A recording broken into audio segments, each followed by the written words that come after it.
तो दोस्तों कुछ दिन पहले मैं आप लोगों को एक वीडियो के माध्यम से बताया था कि कैसे चाइना के द्वारा अमेरिकी एयरक्राफ्ट कैरियरों के नकल बना के उसे ध्वस्त करने को लेकर प्रैक्टिस किया जा रहा है। बेसिकली चाइना के तरफ से अपने डेजर्ट में ऐसे एयरक्राफ्ट कैरियरों के रेप्लिका बनाया गया था और उसे प्रैक्टिस में ध्वस्त करने के लिए चाइनीज बेड़े के द्वारा अपने एंटी शिप बैलिस्टिक मिसाइलों का इस्तेमाल किया गया था। और दोस्तों अब कुछ रिपोर्टों में बताया जा रहा है कि चाइनीज बेसिस में कुछ F-35 जैसे दिखने वाले एयरक्राफ्टों को भी देखा गया है। और दोस्तों अब बड़ा सवाल यह है कि चाइनीज बेसिस में ये F-35 जैसे दिखने वाले एयरक्राफ्ट असल में कर क्या रहा है। आज के इस वीडियो में मैं आप लोगों को बताऊंगा कि ये F-35 जैसे एयरक्राफ्ट दिखने का असल घटना क्या है और चाइना क्या तैयारी कर रहा है। तो डिटेल में जानने के लिए वीडियो के आखिर तक बने रहिए और चैनल को सब्सक्राइब और वीडियो को लाइक जरूर कीजिए। तो दोस्तों हाल ही में यूरेशियन टाइम्स के एक रिपोर्ट में खुलासा किया गया था कि चाइनीज पीपल लिबरेशन आर्मी के द्वारा अमेरिकी फोर्ड क्लास के एयरक्राफ्ट कैरियर के एक मॉक मॉडल बना के उसे ध्वस्त करने का प्रैक्टिस किया गया। और अब लेटेस्ट रिपोर्ट में खुलासा किया जा रहा है कि खाली चाइना के द्वारा एयरक्राफ्ट कैरियर को ध्वस्त करने के लिए अभ्यास नहीं किया जा रहा है, बल्कि साथ ही साथ अमेरिकी F-35 स्टेल्थ फाइटर एयरक्राफ्टों को भी ध्वस्त करने के लिए एक्सरसाइजेस किया जा रहा है। इवन दोस्तों इस खबर को साउथ चाइना मॉर्निंग पोस्ट की तरफ से भी कंफर्म किया गया और साउथ चाइना मॉर्निंग पोस्ट के एक रिपोर्ट में जानकारी दिया गया है कि असल में F-35 एयरक्राफ्टों के ये रेप्लिका निर्माण करके अभ्यास सिंगजियान प्रोविंस के कोरला शूटिंग रेंज में किया जा रहा था।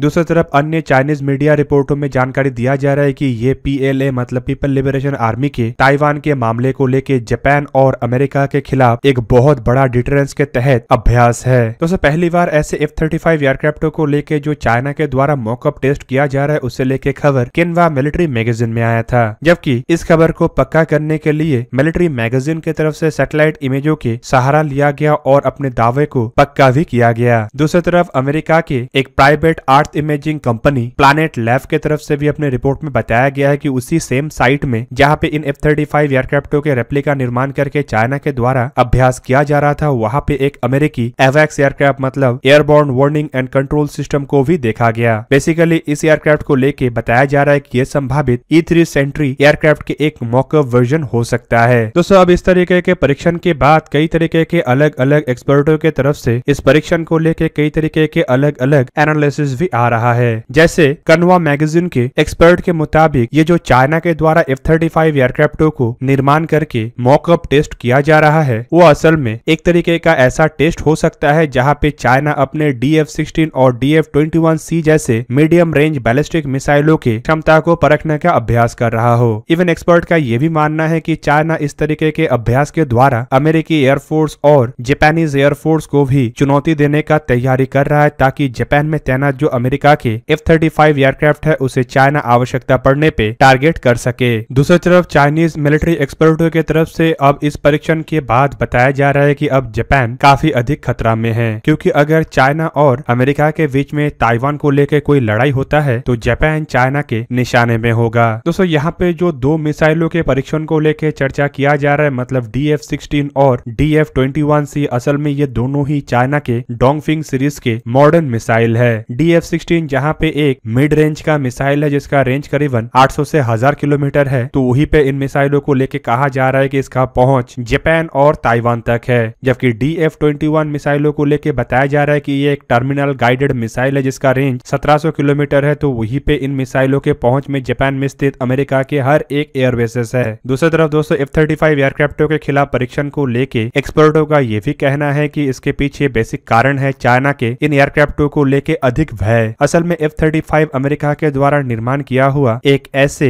एयरक्राफ्ट है जो अमेरिका अन्य देशों को बेच भी रहा है और साथ ही साथ अपने तीनों बेड़े मतलब एयरफोर्स, मरीन और नेवी में इस्तेमाल भी कर रहा है। अमेरिका के F-35 एयरक्राफ्ट असल में ऑल वेदर स्टेल्थ मल्टीरोल एक ऐसा फाइटर एयरक्राफ्ट है जिसे लेके चाइना इसीलिए डरता है क्योंकि चाइना के पास फिलहाल इसके बराबरी का ना ही कोई एयरक्राफ्ट है और ना ही चाइना के दो ओवर द हॉराइजन राइडर है वो इस तरीके के एयरक्राफ्टों को लंबे दूरी से ट्रैक करने में सक्षम है। दूसरी तरफ चाइना का भय पहले भी कई बार बाहर आ चुका है जब चाइना के द्वारा इन एयरक्राफ्टों के बिक्री को लेकर अपोज किया गया था। चाइना नहीं चाहता है कि अमेरिका ऐसे एयरक्राफ्टों को चाइना के पड़ोसी देशों को फरोख्त करे, खास करके जापान और ताइवान जैसे देश। इवन दोस्तों आज से करीबन 1 से 1.5 साल पहले जब F-35 एयरक्राफ्टों को भारत को देने को लेकर कुछ मीडिया में आशंका जताया गया था, तब भी चाइना के प्रतिक्रिया आ चुका था। अमेरिका जब भी इन एयरक्राफ्टों को चाइना के पड़ोस में स्थित किसी भी देश को बेचने का इरादा बनाता है या फिर मीडिया के अंदर ही ऐसे खबरों को लेकर चर्चा किया जाता है तो चाइना का होश उड़ जाता है। इवन दोस्तों हाल ही में चाइना का जो F-35 एयरक्राफ्टों को लेके भय है वो तब और कई गुना बढ़ गया जब अमेरिका के तरफ से F-35 एयरक्राफ्टों को परमाणु हथियार कैरी करने के लिए मॉडिफाई किया गया। हाल ही में अमेरिका के द्वारा F-35 एयरक्राफ्टों से कैसे परमाणु हथियारों से लैस बॉम्ब को दागा जा सकता है उसे लेके जब टेस्ट किया गया तब भी चाइनीज मीडिया में इसे लेके प्रतिक्रिया आया था। दोस्तों अब चलिए जानते हैं उस एवैक्स एयरक्राफ्ट के बारे में जिसे लेके भी खबर आ रहा है। बेसिकली दोस्तों अमेरिकी रिपोर्ट में बताया जा रहा है कि चाइना के द्वारा E-3 सेंट्री नामक एवैक्स एयरक्राफ्टों के भी एक रेप्लिका निर्माण करके अपने मिसाइलों को टेस्ट किया गया। दोस्तों E-3 सेंट्री असल में बोइंग कंपनी की तरफ से निर्माण किया हुआ 4 इंजनों वाला एक ऐसा एयरक्राफ्ट है जो एयरबोर्न अर्ली वार्निंग कंट्रोल के लिए इस्तेमाल किया जा सकता है। बेसिकली इसे सर्वेलेंस या फिर कमांड एंड कंट्रोल एयरक्राफ्ट के रूप में देखा जाता है और इसे दुनिया के सबसे खतरनाक तरीन एवैक्स एयरक्राफ्ट भी कहा जा सकता है। दोस्तों चाइना इन एयरक्राफ्टों से भी काफी अधिक डरता है क्योंकि जब ये एयरक्राफ्ट हवा में रहता है तो कई 100 किलोमीटर से दूर से भी ये जमीन में और हवा में चलने वाले हर एक हलचल को ट्रैक कर सकता है। चाइना के मन में डर है कि इन एयरक्राफ्टों के बदौलत चाइना के जो खुफिया हमला करने का मंसूबा है वो नाकाम हो सकता है। चाइना कई सालों से ताइवान के ऊपर हमला करने का प्लान बना रहा है और चाइना के ऐसे प्लानों को ध्वस्त करने के लिए अमेरिका के E-3 सेंट्री जैसे एयरक्राफ्टों का इस्तेमाल हो सकता है। चाइना के मन में डर है कि चाइना अगर कोई इन्वेजन प्लान बनाता है और डिप्लॉयमेंट करता है तो तुरंत अमेरिकी इन एयरक्राफ्टों के द्वारा अमेरिका उसे पता लगा सकता है और तुरंत ही चाइना के ऊपर प्रतिबंध जैसे कार्रवाई करने के साथ साथ अन्य देशों को भी चाइना के खिलाफ तैयार करके चाइना के एक्शन से पहले ही काउंटर करने के लिए तैयार हो सकता है। ऐसे में चाइना चाहेगा कि ऐसे जो E-3 सेंट्री एयरक्राफ्ट है इसे हवा में उड़ने से पहले ही ध्वस्त कर लिया जाए। दोस्तों E-3 सेंट्री एयरक्राफ्ट खाली इतना नहीं बल्कि लड़ाई के दरमियान एयर कमांड एंड कंट्रोल के हिसाब से भी इस्तेमाल हो सकता है। मतलब अमेरिकी वायुसेना के एयरक्राफ्ट जब हवा में उड़ेगा तब E-3 सेंट्री एयरक्राफ्टों के द्वारा दुश्मन के जानकारी उन्हें प्रोवाइड करने के साथ साथ कैसे लड़ाई लड़ना चाहिए उसे भी गाइड किया जा सकेगा। और दोस्तों इसी वजह से संभावित चाइना के द्वारा अपने गोविज रिजर्व में एयरक्राफ्ट कैरियर, डिस्ट्रॉयर और F-35 जैसे एयरक्राफ्टों को निर्माण करके परीक्षण करने के अलावा E-3 जैसे एयरक्राफ्टों को भी कैसे ध्वस्त किया जा सके उसे लेके परीक्षण किया गया होगा। दूसरी तरफ कुछ एक्सपर्टों का यह भी कहना है कि ये असल में चाइना के साइऑप्स मतलब साइकोलॉजिकल वॉरफेयर का एक बहुत बड़ा हिस्सा है। दोस्तों बेसिकली चाइना किसी भी देश के ऊपर हमला नहीं करता है या फिर किसी देश के ऊपर हमला करने का तैयारी से अधिक उस देश को डराने का प्रयास करता है। यहाँ पे चाइना के निशाने पे अमेरिका और जापान है। एक तरफ जहाँ पे चाइना का इतना क्षमता नहीं है कि वो साइऑप्स के द्वारा अमेरिका को डरा सके, लेकिन चाइना फिलहाल प्रयास कर रहा है कि कैसे जापान को डराया जाए ताकि जापान के क्षेत्र का इस्तेमाल करके अमेरिका चाइना के खिलाफ मिशनों को अंजाम दे ना सके। दूसरी तरफ चाइना के जो साइऑप्स की रणनीति है ये पहले ही तब ध्वस्त हो गया जब भारत द्वारा चाइना के PLA के तरफ से किया गया बॉर्डर के नजदीक हर एक मूवमेंट का कड़ा जवाब दिया गया। आप सब लोगों को पता ही होगा कि पिछले साल चाइना के तरफ से बॉर्डर के नजदीक भारी भरकम डिप्लॉयमेंट किया गया था और भारत को भी ऐसे ही जंग का धमकी दिया जा रहा था, पर भारत के द्वारा चाइना के इन धमकियों को दरकिनार करते हुए चाइना के खिलाफ मिरर डिप्लॉयमेंट किया गया। मतलब चाइना के द्वारा जितना डिप्लॉयमेंट करके भारत को डराने का प्रयास किया गया, भारत भी अपने तरफ उतना ही या उससे अधिक डिप्लॉयमेंट किया। दोस्तों इससे एक तरीके से जो चाइना के साइऑप्स की नीति था वो भी धराशायी हुआ और दुनिया को यह भी समझ में आया कि चाइना असल में जितना दिखाता है उतना उसके अंदर दम नहीं है। तो दोस्तों ये था आज का वीडियो। अगर आपको वीडियो अच्छा लगा तो लाइक कीजिए और मेरे चैनल को सब्सक्राइब कीजिए और साथ में बना हुआ बेल आइकन को भी प्रेस कर दीजिए ताकि आप मेरा वीडियो देख पाए सबसे पहले। जय हिंद।